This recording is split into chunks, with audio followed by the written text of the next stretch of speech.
لە کام لە وڵاتان یادکردنەوەی ڕۆژی ڤالانتاین قەدەغەیە و بەشداریکردن تێیدا دەبێتە هۆی زیندانیکردنت. لە سەدەکانی ناوەڕاستەوە خەڵکی چواردەی شوبات وەک ڕۆژی ڤالانتاین پیرۆز دەکەن، بەڵام هەندێک وڵات هەن کە پێدانی گوڵ یان لەبەرکردنی جلی سوور لەم ڕۆژەدا سزای لەسەرە کە ڕەنگە بگاتە زیندانیکردن. بەپێی هەندێک گێڕانەوەی مێژووی لە ماوەی سەدەی سێیەمدا ئیمپراتۆر کلۆدیۆسی دووەم هاوسەرگیری بۆ سەربازەکانی قەدەغە کرد، چونکە ئەو پێی وابوو ئەم گەنجانە باشترین سەربازەکانی پێکدەهێنن، بەمەرجێک هاوسەرگیریان نەکرد بێت و منداڵیان نەبێت.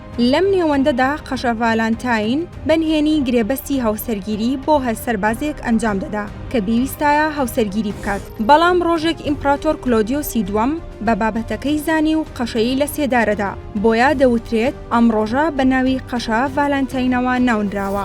لە کەم لە وڵاتان یادکردنەوەی ڕۆژی ڤالانتاین قەدەغەیە.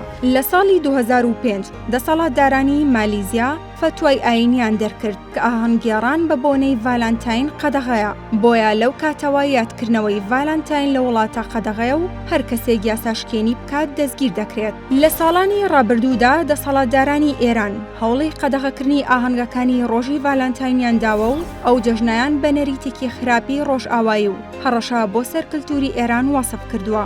لە ساڵی 1947ەوە حکوومەتی هیندستان ڕەتی کردەوە بەرگری لە بەهاو کلتوری ڕۆژئاوا بکات، بۆیە تا ئێستا یادکردنەوەی ئەو ڕۆژە لە وڵاتە قەدەغەیە. لە ڕووسیاش خەڵک ئاهەنگی ڤالانتاین ناگێڕن، نەک لەبەر ئەوەی دەسەڵات قەدەغەی کردووە، بەڵکو بە هۆکاری ئەوەیە کە لە ڕۆژێکی جیاوازدا یادی دەکەنەوە، ئەویش 8 مارسی هەموو ساڵێکە. پاکستان دوایین وڵاتی قەدەغەکردنی ئاهەنگەکانی ڕۆژی ڤالانتاینە، دوای ئەوەی دادگای باڵای ئیسلام ئاباد لە ساڵی 2017 بە ڕسمی یادکردنەوەی ئەو ڕۆژەی قەدەغە کرد و ڕایگەیاند. ئەمە بەشێک نیە لە نەریتی ئیسلامی.